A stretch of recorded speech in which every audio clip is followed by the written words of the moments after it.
Hello, എല്ലാവർക്കും പുതിയൊരു വീഡിയോയിലേക്ക് സ്വാഗതം. ഞാനിന്ന് വന്നിട്ടുള്ളത് ഞങ്ങൾ വീട്ടിനടുത്ത് ഇവിടെ കണ്ടോ മറ്റേ എന്താ ഇതിന് കൊടുക്കുമല്ലോ, ബൊക്കയാ, മറ്റേ ഫ്ലവർ ഇല്ലേ, അതാണ് മൊത്തം. അതാണ് കണ്ട, ഇത്ര ഭംഗിയുണ്ട്. ഇനി ഒരു കുറേ അവിടെ പച്ചക്കറി തോട്ടമൊക്കെ ഉണ്ട്, അത് ഞാൻ കാണിക്കാം. വൈദിനിങ്ങ, പിന്നെന്താ ജോളത്തിൻ്റെ എന്താ പറയുന്ന അറിയില്ല, അതൊക്കെ ഉണ്ട്. ഞങ്ങളിങ്ങനെ വെറുതെ കുട്ടികൾ ഞാനിങ്ങനെ നടക്കാൻ വന്നത് വീട്ടിനടുത്ത്. കണ്ട ഗൈസ്, എങ്ങനെ ഉണ്ടല്ലേ കാണാൻ, കണ്ടോ? അങ്ങോട്ട് പോകാൻ പാടില്ലേ, മോൻ പറയാണ് അങ്ങോട്ട് പോകാൻ പാടില്ല. കണ്ട, മക്കളിങ്ങനെ കളിക്കുകയാണ്, സൈക്കിൾ എടുത്തിട്ട് വന്നതാണ്.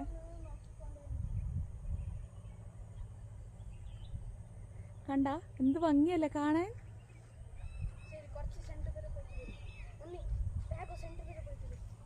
കണ്ട ഗൈസ്, ആൾക്കാരെ കാണാണ്ട് ഓടുന്നതാണ്. ഞാൻ കണ്ട ഇപ്പം എന്നെ വച്ചിടും. പാമ്പെന്നുണ്ടെങ്കിൽ അറിയില്ല. കണ്ട, എന്ത് ഭംഗിയാണ് കാണാൻ, നല്ല ഭംഗിയാട്ടാ. ഞാനും ഇങ്ങോട്ട് ഇത് ഫസ്റ്റ് ടൈമാണ് വരുന്നത്. അവിടെ വരെ വന്നിട്ടുണ്ടായിരുന്നു, ഇവിടെ വരെ ഇന്ന് ഫസ്റ്റാണ് വന്നത്.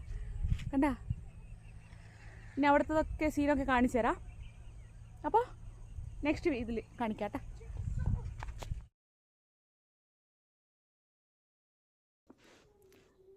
ഈ ഫ്ലവർ തന്നെ ആട്ടാ ഇവിടെ ഒരുപാട് സ്ഥലത്ത് ഇങ്ങനെ കൃഷിയാക്കിയിട്ടുള്ളത്. ഇത് നല്ല സെയിലാന്ന് തോന്നുന്നു, നല്ല പൈസയാന്ന് തോന്നുന്നു. ഞങ്ങൾ വരുമ്പോൾ അവിടെ കട്ടാക്കുന്നുണ്ടായിരുന്നു ഈ ഫ്ലവർ. അപ്പം ഞങ്ങളതൊക്കെ നോക്കിയിട്ട് അങ്ങനെ വന്നതാണ്. ഒരു 4 മണിക്കാണ് പോയത്. ഭയങ്കര വെയിലായിരുന്നു. ഇവിടെ കണ്ടോ, ഇത് വെള്ളം, അവർ വെള്ളം എടുക്കൂലേ, പമ്പ് സെറ്റ് എന്ന് പറയില്ലേ, അതാണ്. മൊത്തം വെള്ളം ഇട്ടിട്ടുണ്ടായിരുന്നു. അപ്പോൾ കുറച്ച് അവിടെയൊക്കെ ഇങ്ങനെ നോക്കിയിട്ട് അങ്ങനെ വന്നു. പിന്നെ ഇത് ബീൻസാണ് നട്ടിട്ടുള്ളത്. ബീൻസാണോ പയറാണോ എന്ന് അറിഞ്ഞൂട്ടാ ശരിക്കും. പയറാണോന്ന് ഞാൻ അടുത്തൊന്നും പോയി നോക്കിയിട്ടില്ല. ഇല്ല, ബീൻസാന്ന് തോന്നുന്നു, വള്ളിയിലുള്ള ബീൻസ് വരില്ലേ, അതാണ്. പിന്നെ ഇത് മൊത്തം വൈദിനിക ചെടിയാണ്. ഇത് അധികം വൈദിനിക ചെടിയാണ് അവിടെ ഞാൻ കണ്ടത്. ഇത് ഒരേ ആളിൻ്റെ അല്ല, വേറെ വേറെ ആൾക്കാരുടേതാണ്. പിന്നെ ആ റോട്ടിൽ എല്ലാവർക്കും പോകാം, അതിനൊന്നും കുഴപ്പമില്ല. ആര് വേണമെങ്കിലും ഇങ്ങനെ റോട്ടിൽ വാക്കിങ് ചെയ്യും, അതുകൊണ്ട് പ്രശ്നമില്ല. പക്ഷേ അതിൻ്റെ ഉള്ളിലൊന്നും പോകാൻ പാടില്ല, കണ്ടാൽ വഴക്ക് പറയും.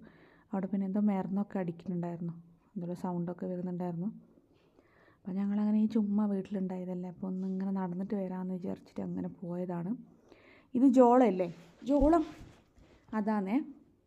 അതിപ്പം നട്ടേ ഉള്ളൂ, അതിന് ഒരുപാട് ടൈം വേണമെന്ന് തോന്നുന്നു വലുതായി ജോളാവാനൊക്കെ. 6 മാസം പിടിക്കുമോയെന്ന് അറിയില്ല. അപ്പോൾ അതൊക്കെ വെറുതെ ഇങ്ങനെ വീഡിയോ എടുത്തു. പിന്നെ അവിടെ പേരക്ക മരം ഉണ്ടായിരുന്നു, അത് മൂത്തിട്ടില്ല, ചെറിയ ചള്ള് പേരക്ക. പിന്നെ നോക്കിയിട്ട് വെറുതെ വന്നു, പറിക്കാൻ പറ്റില്ലല്ലോ, പറിച്ചിട്ട് എന്താക്കണത്. പിന്നെ ഇത് വെള്ളം വിട്ടിട്ടുണ്ടായിരുന്നു. ഇത് ചിര അല്ലേ, ചിരയ്ക്ക് എന്താ പറയുന്നത് എനിക്കറിയാം, ഞങ്ങളുടെ നാട്ടിലൊക്കെ ചിര എന്നാണ് പറയുക. അപ്പോൾ അതൊക്കെ വെള്ളം, അതൊക്കെ എന്തോ പോയിട്ടായിട്ടുണ്ടായി വെള്ളമൊക്കെ, നല്ല ഇല്ലായിരുന്നു വെള്ളമൊക്കെ. ഇതിനല്ലേ. പിന്നെ ഇവിടെ ഒരു പുളിമരയും ചക്കമരം മാങ്ങമരമൊക്കെ ഉണ്ടായിരുന്നു. ചക്ക ഉണ്ടായി ഗൈസ്, പക്ഷെ പറിക്കാൻ പറ്റില്ലല്ലോ. ഇതവരുടെ ദൈവത്തിന് എന്തോന്ന് തോന്നുന്നു, ഇഷ്ടികയൊക്കെ വെച്ചിട്ടുണ്ടായിരുന്നു. ഞാനങ്ങനെ വെറുതെ വീഡിയോ എടുത്തതാണ്. ദൈവത്തിൻ്റെ അവർ പ്രാർത്ഥിക്കുന്നത് തോന്നുന്നു. അവിടെ കുറച്ച് ആൾക്കാരുണ്ട് ഇങ്ങനെ ഷെഡ് ഇട്ടിട്ട് ഈ കൃഷിയൊക്കെ നോക്കാനായിട്ട്. അവിടെ തന്നെ കുറച്ച് ആൾക്കാരുണ്ട്, ഓരോരു കുടുംബമായിട്ട് ഓരോരോ ഇതിലിങ്ങനെ ഷെഡ് ഇട്ടിട്ടുണ്ടാവും. അപ്പോൾ അവരെ ആക്കിയതാന്ന് തോന്നുന്നു, അറിയില്ല. പിന്നെ അത് ചോദിക്കാനൊന്നും നിന്നിട്ടില്ല, വെറുതെ അങ്ങനെ വീഡിയോ എടുത്തിട്ട് അങ്ങനെ വന്നു. കുറച്ച് നേരെ പോയിട്ടുള്ളൂ, ഒരു 1 അവർ, ഒരുപാട് ദൂരമൊന്നും പോയിട്ടില്ല. പിന്നെ ഇത് ഞങ്ങൾ വീട്ടിനടുത്തുള്ള മറ്റേ നീലഗിരി മരമില്ലേ, മൊത്തം അത് തന്നെയാണ്. റോഡിന് ഫുള്ള് നീലഗിരി മരമാണ്. ഇങ്ങോട്ട് ഒറ്റയ്ക്കൊന്നും പോകാൻ പാടില്ല, ഒരു പേടിയാണ്.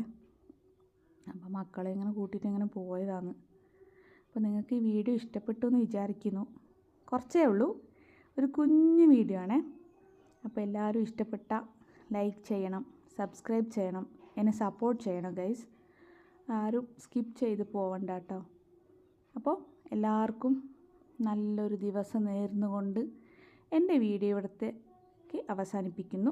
അടുത്ത വീഡിയോ ആയിട്ട് വരുന്നതായിരിക്കും ഗൈസ്. Tata, bye bye. ഇത് പട്ടി ഷോ കാട്ടുവാണേ വീട്ടിനടുത്ത് എത്തിയപ്പോൾ. Tata, bye bye.